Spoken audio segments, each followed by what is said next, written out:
يا حامل القرآن قد خصك الرحمن. اللہ تعالیٰ کی مخصوص صفات میں مثلاً خالق، رازق، حاجت روا، مشکل کشا، اللہ تعالیٰ کی ان صفات میں کسی اور کو شریک سمجھنا کہ کوئی اور بھی یہ سب کچھ کر سکتا ہے، قیامت کے دن مشرکین کیا کہیں گے؟ تاللہ ان کننا لفی ضلال مبین اذ نسویکم برب العالمین. اللہ کی قسم بے شک ہم کھلی گمراہی میں تھے جب ہم تم کو رب العالمین کے برابر قرار دیتے تھے. یعنی اللہ کے برابر کسی کو قرار دینا اس کی ذات میں، اس کی صفات میں، اس کے حقوق میں، اس کے اختیارات میں، یہی شرک کہلاتا ہے. شرک کو ظلم بھی کہا گیا ہے. ظلم کسی کے حق میں کمی کے لیے استعمال ہوتا ہے. اللہ کا حق کیا ہے کہ اس کے برابر کسی کو نہ سمجھا جائے، کسی بھی چیز میں، اس کی کسی بھی صفت میں، اس کی ہستی کے کسی بھی پہلو میں. اور اگر کوئی ایسا کرے تو وہ ایسے گناہ کا ارتکاب کر رہا ہے کہ جس کی معافی نہیں. یاد رکھیے کہ گناہ کئی قسم کے ہیں. کچھ ایسے ہیں جو انسان بھول چوک میں خطا کر جاتا ہے اور پھر اس کے بعد نیکی کرتا ہے تو ہر نیکی خطا کو مٹاتی بھی ہے.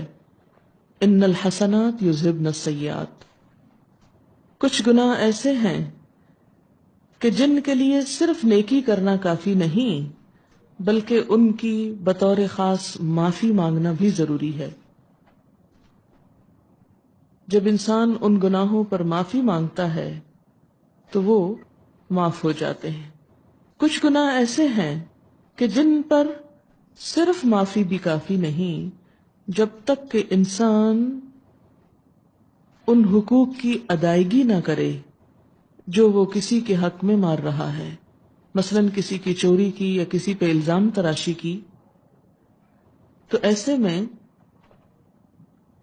جب تک وہ چیز صاحب حق کو واپس نہ کی جائے، اس کا نقصان نہ پورا کیا جائے، اس شخص سے معافی نہ مانگی جائے، جیسے حقوق العباد میں کوتاہی، تو اس وقت تک وہ گناہ معاف نہیں ہوتے.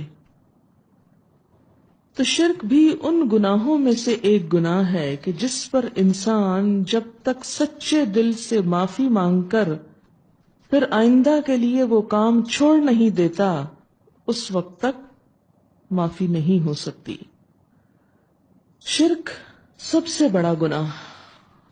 حدیث پاک میں ہے، آپ نے فرمایا کہ سب سے بڑا گناہ یہ ہے کہ تو اللہ کے ساتھ کسی کو شریک کرے حالانکہ اس نے تجھ کو پیدا کیا ہے.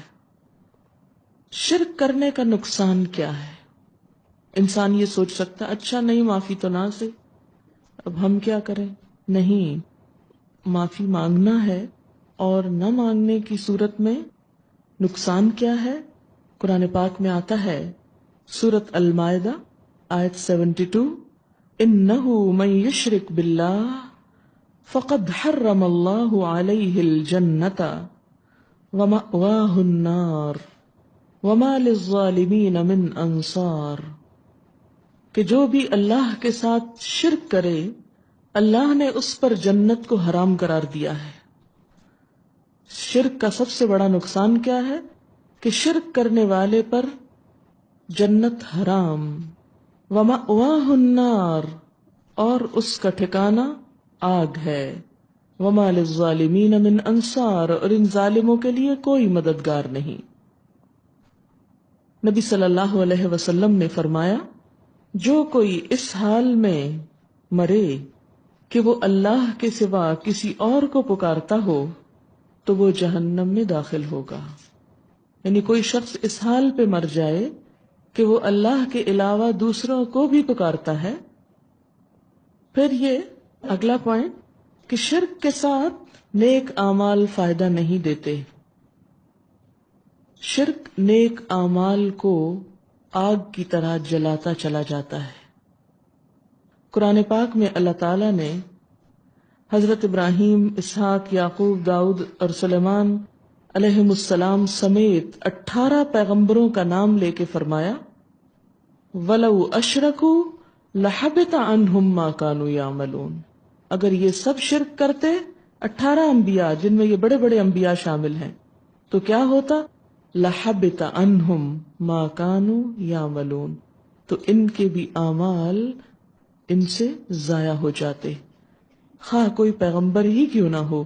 لیکن اگر وہ بھی شرک کرے تو اس کے بھی اعمال ضائع ہو سکتے ہیں. معاشرے میں شرک پھیلتا کیسے ہے؟ شرک کی جڑ کیا ہے؟ شرک کہاں سے آتا ہے؟ شرک کی سب سے بنیادی وجہ، سب سے بنیادی سبب کسی بھی چیز کی محبت میں غلو ہے. کسی بھی نیک انسان، کسی بھی پیغمبر کی محبت میں غلو. غلو کیا ہے؟ حد سے بڑھنا. حد سے بڑھنے سے مراد کیا ہے؟ کہ انسان اس انسان میں اٹک کر اللہ کے احکام کو بھول جائے، اللہ کی حدود کو پامال کرنے لگے، اس انسان کی محبت اللہ کی محبت سے بڑھ جائے.